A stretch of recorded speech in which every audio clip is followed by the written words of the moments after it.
मेरा नाम सतेंद्र है और मैं बिहार के एक छोटे से गांव में रहता हूँ। हमारा गांव बहुत ही पिछड़ा हुआ है और यहाँ पर हमें ज्यादा सुविधाएं प्राप्त नहीं है। फिर भी हम किसी तरह यहाँ पर गुजारा करते हैं। और ये जो घटना आपको मैं बताने वाला हूँ, ये घटना कुछ साल पहले मेरे साथ घटी थी। हमारा गांव पास के शहर से बहुत ही दूर है, इसलिए हमें ज्यादा सुविधाएं प्राप्त नहीं है। लेकिन यहाँ पर आसपास और कोई गांव भी नहीं है। हमारा गांव जैसे यहाँ पर अकेला सा है और पास में कई गांवों के नाम आपको मिल जाएंगे, लेकिन वहाँ पर कोई नहीं रहता। यहाँ लोग कहते हैं इन गांव में कई लोग रहा करते थे, लेकिन कुछ साल पहले यहाँ पर कुछ दुर्घटनाएं हुई, जिस कारण ये पूरे के पूरे गांव खाली हो गए। मुझे इन घटनाओं के बारे में ज्यादा पता नहीं था, क्योंकि तब मैं पैदा नहीं हुआ था। लेकिन अब मैं इसके बारे में ज्यादा जानना भी नहीं चाहता था। मेरा काम घर में यही होता था कि मैं घर में रखी गायों के लिए चारा लेकर आऊं और घर में जलाने के लिए लकड़ी लेकर आऊं। मैं अपने भाई के साथ आसपास घूमकर लकड़ियां इकट्ठा करता और गाय के लिए घास इकट्ठा करता। कभी कभी हम काफी दूर निकल जाते और वहां से हम लकड़ियां लेकर आते, लेकिन हमें कहा गया था कि हम उस तरफ कभी न जाएं जहां पर वो खाली गांव है। मुझे कभी कभी लगा करता था कि मैं अगर वहां पर चला जाऊं तो क्या होगा, वहां पर उस समय क्या हुआ होगा जो सारे लोग वहां पर छोड़कर चले गए। मैंने माँ से कई बार पूछने की कोशिश की, लेकिन माँ ने मुझे ज्यादा नहीं बताया।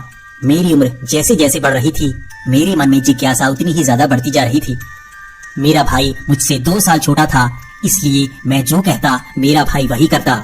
एक दिन हम सुबह लकड़ियां लेने निकले तो मैंने अपने भाई से कहा कि चलो उस गांव की तरफ चलते हैं, देखते हैं हमें वहां पर क्या देखने को मिलता है। मेरा भाई मेरी बात कभी नहीं काटता था, इसलिए उसने भी कहा चलो चलते हैं। हम लगभग 1 घंटा चले होंगे, तब हम वहां पर पहुंच गए। जब हम वहां पर पहुंचे तो हम थोड़े परेशान और हैरान थे। हमने सामने बिल्कुल अच्छा सा गांव देखा। यहाँ पर तो सड़कें भी अच्छी बनी हुई थी, जो पक्की ईंटों से बनी हुई थी। हमारे गांव में पक्की ईंटों की सड़कें तक नहीं है और गलियां तो बिल्कुल मिट्टी की बनी हुई हैं। जब भी बारिश होती है तो हमारी ये गलियां खराब हो जाती हैं। लेकिन इस गांव में तो सारी ही सड़कें और गलियां अच्छी ईंटों से बनी हुई थी। जब हम आगे बढ़े तो हमें आगे घर नजर आए। ये सारे घर बहुत ही अच्छे थे। हम दोनों ये देखकर हैरान थे कि आखिर इस गांव को छोड़कर लोग क्यों चले गए। यहाँ पर तो इतने अच्छे घर थे कि कोई भी यहाँ रह सकता है। अगर हमारा पूरा गांव यहाँ पर आ जाए तो बहुत ही अच्छी तरह से रह सकता है। यहाँ पर तो सब कुछ अच्छा है और आगे सड़क भी इसके काफी पास है, और अगर गांव वाले चाहें तो यहाँ पर सड़क बना सकते हैं। यहाँ पर सिर्फ कुछ ही चीजें हैं जिन्हें बदलने की जरूरत है। यहाँ पर ये घरों पर बहुत ही ज्यादा मिट्टी जम गई है और कई पेड़ों की जड़ें इन घरों के ऊपर निकल आई हैं। ये गलियां भी बिल्कुल साफ थी, लेकिन पेड़ पौधे उनके ऊपर पहुंच गए थे। लेकिन हम जैसे जैसे उसे हटा रहे थे तो हमें काफी साफ सुथरा गांव नजर आ रहा था। हम ये सोच रहे थे कि अपने गांव में हम ये जाकर बताएंगे कि इस गांव में तो बहुत ही साफ सफाई है और हम सब यहाँ पर आ सकते हैं। लेकिन जैसे ही हम उस गांव के पास पहुँचे तो हमें वहाँ पर कुछ लोग नजर आए। हम दोनों हैरान थे, क्योंकि हमें सिखाया जाता है 3-4 गाँव में तो कोई नहीं रहता। जब से यहाँ पर दुर्घटना हुई है लोग इसे छोड़कर जा चुके हैं। लेकिन ये देखकर हम दोनों हैरान थे। लेकिन हमने सोचा कि हम आगे जाकर इनसे बात कर सकते हैं। हम जैसे ही आगे गए वो गांव वाले हमारी तरफ देखने लगे। हम उस गांव के एक चौराहे पर पहुंच गए थे और वहां पर लोग हमारी तरफ देख रहे थे। लेकिन थोड़ी देर बाद हमें देखते हुए वो अपने अपने काम पर चल पड़े। हम आगे गए, हमने एक औरत से बात की। हमने उनसे कहा कि हमारे गाँव में कहा जाता है कि यहाँ पर कोई नहीं रहता। तो वो औरत हंसने लगी।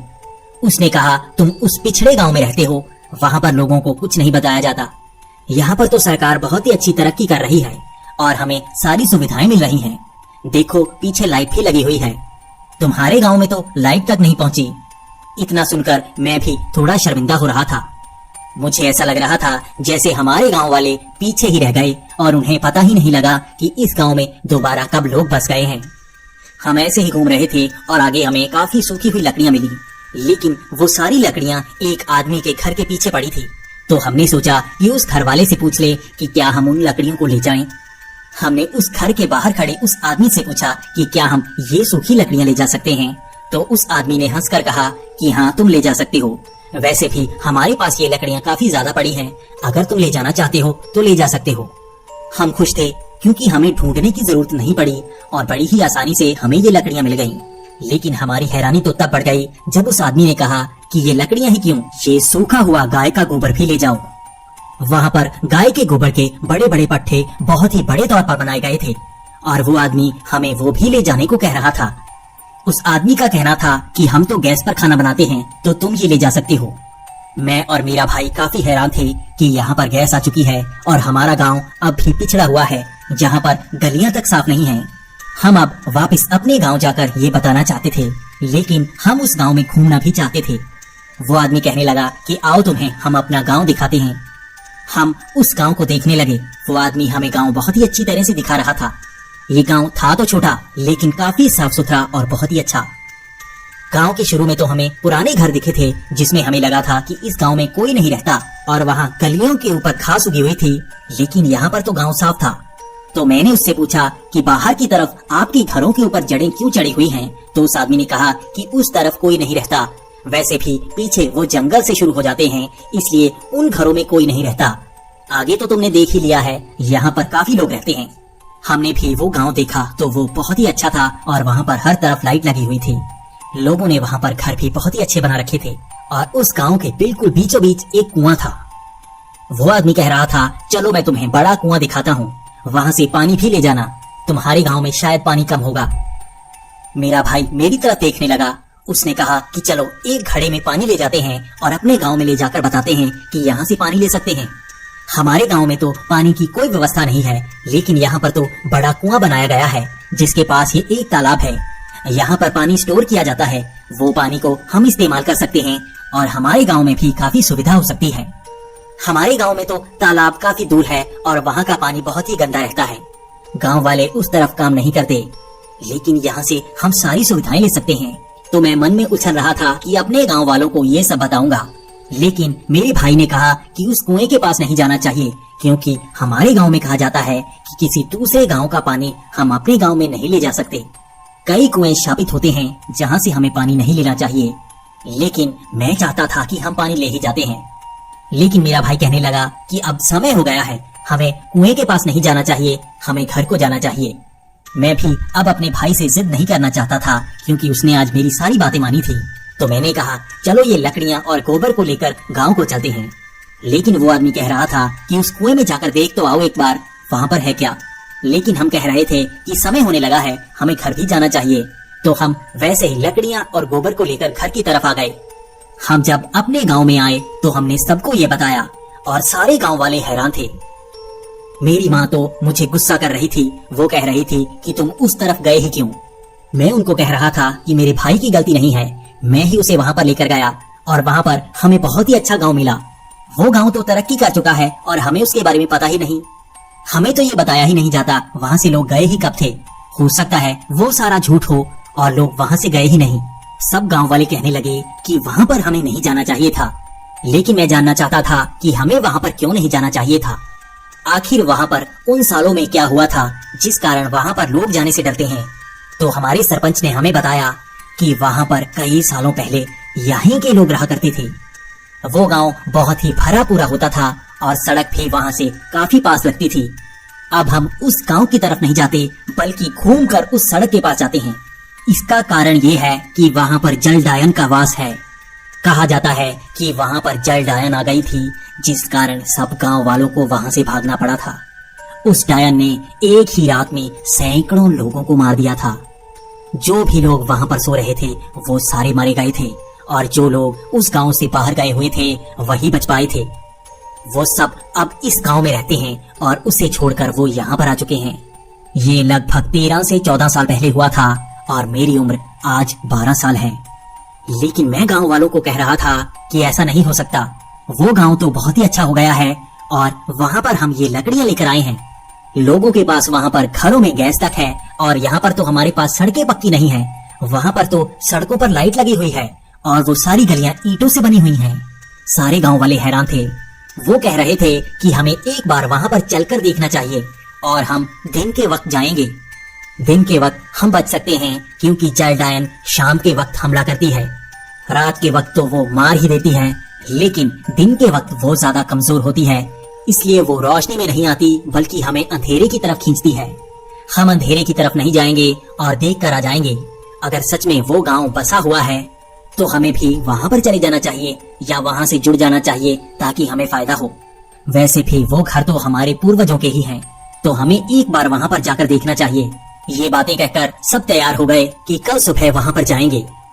मैं भी खुश था कि हमने अपने गांव वालों की इतनी तरक्की की है कि हमें अब वहां से सब कुछ मिलेगा और सड़क भी पास है, तो हमारा गांव अब आगे बसने लगेगा। इस गांव को भी उसके साथ जोड़ दिया जाएगा और यहाँ पर भी काफी तरक्की होना शुरू हो जाएगी।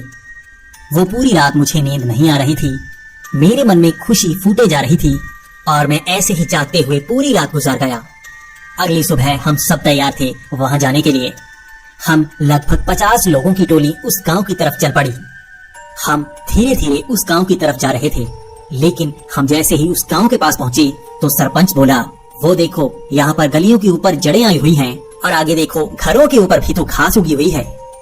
ये तो काफी पुराने हैं, यहाँ पर कोई नहीं रहता। तब मैंने कहा कि आगे चलकर देखो, इस तरफ लोग नहीं रहते, आगे रहते हैं। इतना कहकर हम आगे की तरफ बढ़ गए, लेकिन जैसे ही हम उस चौराहे पर पहुंचे तो हम हैरान थे। मैं और मेरा भाई एक दूसरे की तरफ देख रहे थे, क्योंकि ये बहुत अच्छा गांव नहीं बल्कि टूटा फूटा पुराना गांव था। हमने कल जिस गांव को देखा था ये तो वो नहीं लग रहा था। यहाँ तो चारों तरफ टूटे हुए घर थे और ये गलियां भी पूरी तरह से टूट गई थी। ये थी तो ईंटों की गलियां, लेकिन भुरभुरी हो गई थी और उसके ऊपर बहुत सारी जड़ें आ गई थी, इसलिए चलना मुश्किल हो रहा था।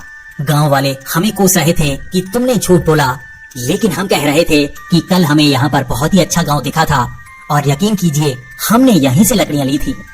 हम उस घर के पास पहुंचे जहाँ से हमने लकड़ियां उठाई थी। वहाँ पर पीछे बहुत सारी लकड़ियां पड़ी थी, लेकिन ये बहुत ही पुरानी सी लकड़ियां थीं जिस पर घुन लग चुका था। कल तो ऐसा नहीं था, आज तो जैसे सब कुछ बदल रहा था। मैंने खुद को बचाने के लिए गांव वालों को कहा, वो देखो कुआं, उसके बीच पानी है। उस आदमी ने कहा था यहाँ पर पानी है, कम से कम हमें कुआं तो मिला है, हम यहाँ से पानी ले सकते हैं। लेकिन सारे गांव वाले पीछे हट गए। उन्होंने कहा कि कुएं के पास मत जाना, वो जलडायन जल के आसपास ही रहती है, तुम्हें वहां पर नहीं जाना चाहिए। इतना कहकर सारे गांव वाले वापस चल पड़े। मैं और मेरा भाई मायूस थे। हम तो जैसे ठगे से गए थे। आखिर एक दिन में ये गांव ऐसा कैसे हो गया? वो गांव वाले गांव के बाहर निकलते जा रहे थे और मैंने सोचा कि एक बार उस कुएं को देख लेते हैं। वो गांव वाले काफी दूर निकल चुके थे और मेरा भाई भी वहां से चल पड़ा था, क्योंकि माँ उसको खींच कर ले गई थी। लेकिन मैं यहीं पर खड़ा ये देख रहा था कि किसी तरह उन्हें मना लूं। तो मैं भागकर कुएं के पास आया।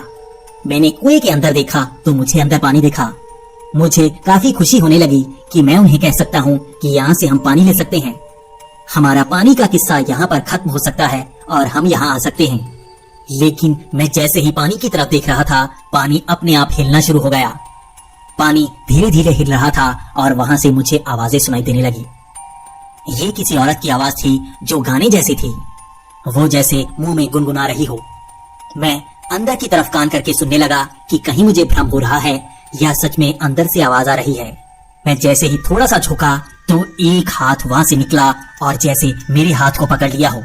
मैं अपना हाथ उससे छुड़ाना चाहता था, लेकिन यहाँ पर ऊपर पेड़ था जिसकी परछाई नीचे पड़ रही थी और मेरे दिमाग में ये ख्याल आया कि वो जलडायन धूप की रोशनी से डरती है और अंधेरे में रहती है। तो मैंने अपना हाथ खींचा और धूप की तरफ कर दिया। तभी जैसे मेरा हाथ छूट गया हो। मुझे उसका हाथ नजर नहीं आया, लेकिन मुझे ऐसा लगा जैसे किसी ने मेरा हाथ पकड़ा था, लेकिन धूप के कारण शायद मैं बच गया था। मैं अब भागता हुआ अपने गांव वालों के पास जा रहा था। मैं थोड़ा डरा हुआ था, इसलिए चीख भी रहा था। मैं भागता हुआ अपने गांव वालों के पास पहुंचा और उन्हें बताने लगा तो मेरी माँ ने मुझे एक चांटा जड़ दिया। मेरी माँ ने कहा कि तुम उस कुएं के पास गए ही क्यों? वो गांव वाले भी यही कह रहे थे कि तुम्हें वहां पर नहीं जाना चाहिए था। कई साल पहले उस कुएं में कई लाशें मिली थी और वो जलडायन सबको जल की तरफ खींच कर ले आई थी। अब भी उसी कुएं में जलडायन का वास हो सकता है, इसलिए हम सबको बचकर ही रहना होगा और यहाँ पर किसी को नहीं आना होगा। वो दिन था।